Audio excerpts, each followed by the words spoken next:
Lepo pozdravljeni na predstavitvi liste Nove Slovenije za občino Cerknica.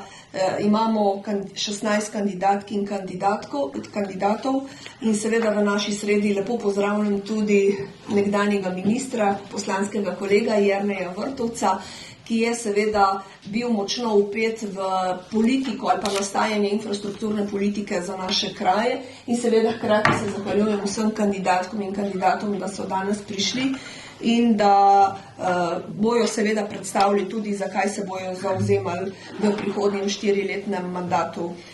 Na naši listi je 9 kandidatov, 7 kandidatk, povprečna starost je pa tako, kot ima lista Nove Slovenije v Sloveniji 52 let. Zdaj pa bi dala najprej besedo seveda našemu nekdanjemu ministru, mojemu poslanskemu kolegu Jerneju Vrtovcu, da podpre našo listo in pove, kakšne so realne možnosti, v kakšnem času seveda lahko računamo na boljšo infrastrukturo, ki bo pomagala seveda tudi tako turizmu kot gospodarstvu. Jernej, kar izvoli. Iva, najlepša hvala in hvala za tvoje dragoceno delo, da predstavljaš Novo Slovenijo skupaj za močno kandidatno listo Nove Slovenije. Jaz lahko rečem, da smo ponosni na Cerknico, na prebivalce te lepe občine. Namreč v preteklosti se je veliko infrastrukturnih projektov tukaj v Cerknici zgodilo prav po zaslugi Ive in ekipe iz Cerknice. Namreč, ko sem bil minister za infrastrukturo, je bilo kar nekaj zastalih projektov. Naredili smo pa veliko preplastitev, ostalih pomembnih infrastrukturnih korakov, ki bojo še sledili vnaprej, ampak nastavke smo naredili. Vse v smeri tega, ker se zavedamo, da je dobra prometna, primarna infrastruktura res nujna za boljše življenjske in bivanjske pogoje slehernega občana in občanke te občine. Brez dobre prometne in urejene siceršnje infrastrukture pač niso izpolnjeni vsi pogoji za dodatno ustvarjanje delovnih mest, za razvoj gospodarstva, pa tudi zato, da pač mlade družine tukaj ostajajo. Mi delamo zlasti korake v tej smeri naprej, kot sem dejal v preteklih 2 letih, ko sem bil minister za infrastrukturo, smo naredili pomembne korake v to smer. Tukaj naj poudarim pomembnost, poleg vseh infrastrukturnih projektov, res pomembnost cerkniške obvoznice. Okrog tega se v Cerknici govori že vsaj 20 let, narejeno pa je bilo bore malo. Ko sem bil minister za infrastrukturo, sem zlasti res na pobudo Ive Dimic se večkrat sestal z županom, z drugimi, pomembnimi deležniki v občini. In mislim, da smo kar 2-3 obiskali samo občino in se o tem potem tudi pogovarjali in naredili pomembne korake k temu, da se bi končno začelo umeščanje v prostor. Zdaj, kakšna je trasa, je seveda odvisno od samega umeščanja v prostor. Druga pomembna stvar je, naprimer, to ozko grlo, ki se zgodi pri Rakeku. Tam smo v bistvu že vse korake izpeljali, ne pa povem, da tega 2 leti nazaj temu ni bilo tako. Torej, prometna infrastruktura bo doživela v Cerknici, sem prepričan, tudi s pomočjo Nove Slovenije, stranke blizu ljudem, da bo doživela svoj razcvet in s tem omogočila nemoten razvoj in za gospodarstvo, za turizem, za lažjo povezljivost, zlasti pa zato, da ljudje ostajajo v tej lepi občini. Tukaj so še mlade družine in stanovanja. Bil sem obveščen, recimo, tudi to je prvič problem v tej občini in tudi na to ima Nova Slovenija, ne le tukaj v Cerknici, ampak šire po državi. Imamo vizijo in imamo ideje, na kakšen način lahko pristopimo k reševanju stanovanjske problematike. In sicer mi smo že predlagali približno 100 milijonov evrov za gradnjo stanovanj. Menimo, da pač občine to znajo, zmorejo in da vedo, kako pristopiti potem k samemu tovrstnemu reševanju. Torej, zakaj voliti Novo Slovenijo? Zaradi tega, ker so kandidati na listi za občinske svetnike res ljudje, ki so blizu ljudem, blizu projektom, poznajo problematiko, živijo s to občino in verjamem, da je to porok in garant, da se bo ta občina razvijala še naprej. Hvala lepa, Jernej. Seveda pa prihajajo naši kandidati iz vseh 3 volilnih enot. Tukaj imamo tudi kandidate iz 1., 2. volilne enote in bi mogoče dala tudi njim besedo, da povedo, kaj točno je v njihovem primarnem okolju, v njihovi vasi, v njihovem kraju potrebno postoriti in seveda na kar Nova Slovenija opozarja in za kar se bo zavzemala v občinskem svetu. Mogoče začnemo s Cerknico, pa bom dala besedo Tini Opeka, naši kandidatki. Ja. Jaz bi mogoče bolj izpostavila mlade, pa tudi starejšo populacijo. Recimo za mlade bi bilo dobro, da res jih spodbudimo, da radi ostanejo v občini, se pravi, da jim pomagamo pri reševanju te stanovanjske problematike in varčevskem varstvu, se pravi, da mladi, ki so zaposleni starši, da bodo imeli omogočeno varstvo svojih otrok. Zdaj, ker pa v občini so tudi starejši, smo starajoča se družba, ki ob neustrezni socialni pomoči postaja vse bolj ranljiva. Tako da v lokalnem okolju se moramo zavzemati predvsem za medgeneracijsko sodelovanje, se bomo lahko ponudili njim večjo pomoč, da bodo lažje tudi oni vključeni v našo občino.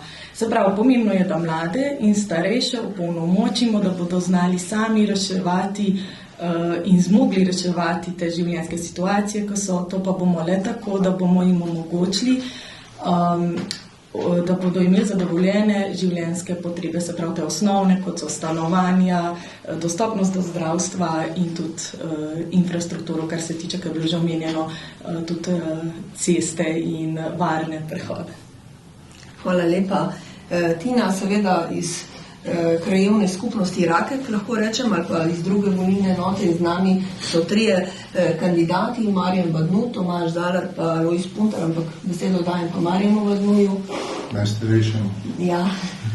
No, kot je že gospod minister omenil, glede obvoznice, ne bi ponavljal, tako da jaz sem se tudi pogovarjal z nekaj krajani.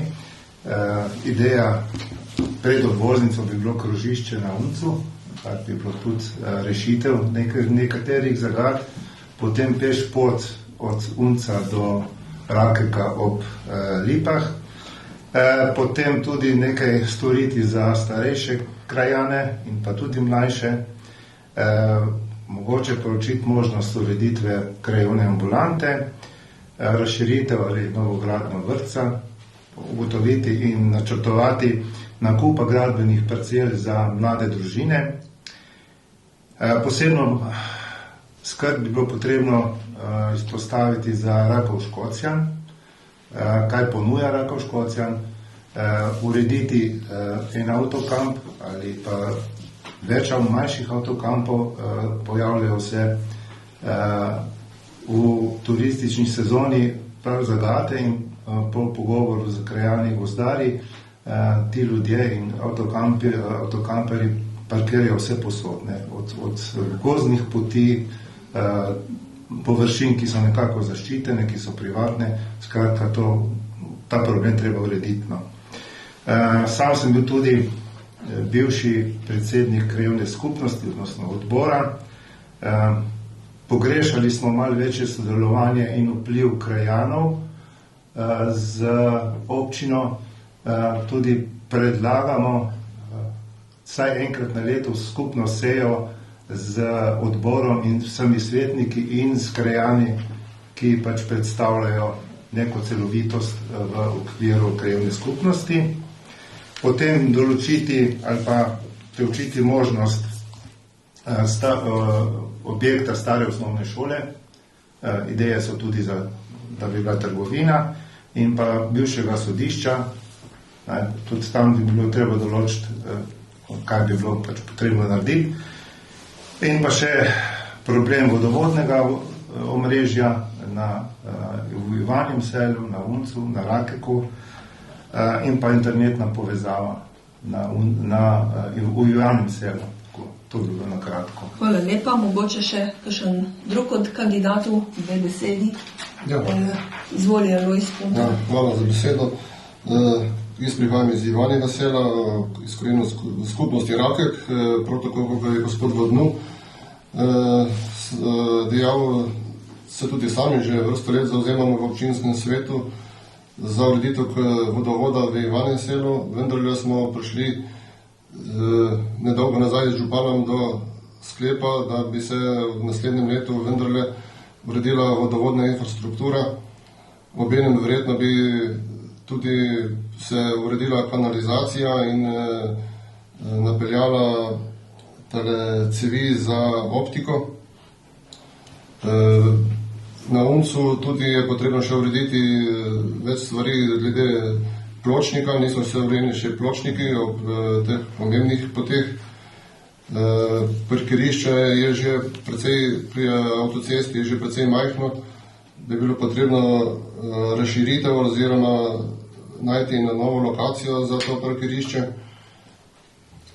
Na Rakeku pa, kot je že gospod Vrtovec povedal, takrat, ki bi tukaj smo uredili in je on z njegovo pomočjo, če že ne obvoznico, vsaj ta zamašek pod železnico, da bi se rekonstruirala ta cesta, da bi se preko odprla vrata, da skozi Rakek, da bi promet hitreje stekel. Upam, da bomo to se dalo v tem naslednjem mandatu urediti. Hvala. V glavnem, če sam povzamem, skratka, svetniki Nove Slovenije se bomo zauzemali za sodelovanje v dobrobit občank in občanov, za mlade. Želimo seveda tudi, da se zniža komunalni prispevek ob prvi reševanju stanovanjske problematike, da se spodbudi, subvencionira nakupe starih hiš in preureditev v stanovanje.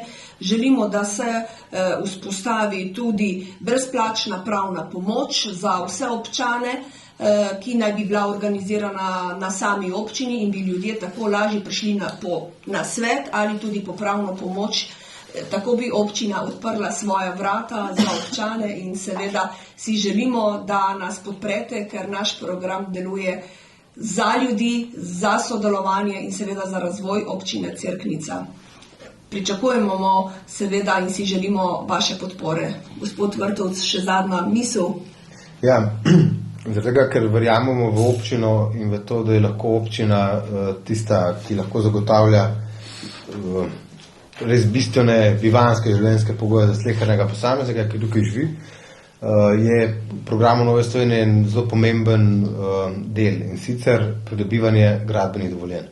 Vi veste, da zdaj je ta pristojnost na upravnih enotah. Sam sem se kot minister soočal s tem dejstvom, da res včasih se zdi, da upravne enote pa država ne poznajo toliko lokalne problematike. Smo mi v programu zapisali, da se ta pristojnost prenese na občine.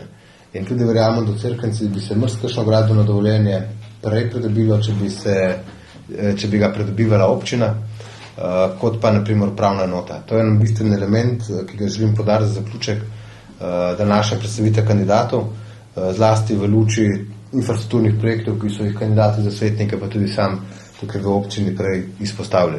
Torej, Nova Slovenija v Cerknici gre močno naprej, in jaz verjamem, da bodo to gesto, ki ga imamo blizu ljudem, katerega dejansko živimo, katerega se borimo, da ga bodo ljudje tudi prepoznali in zagotovo pričakujemo tukaj izboljšanje našega volilnega rezultata napram 4 let nazaj. Če smo zdaj imeli 2 svetnika, jaz verjamem, da smo to sposobni podvojiti. In pred nami je še zadnji teden volilne kampanje in verjamem, da bomo ratali v Cerknici še močnejša politična sila.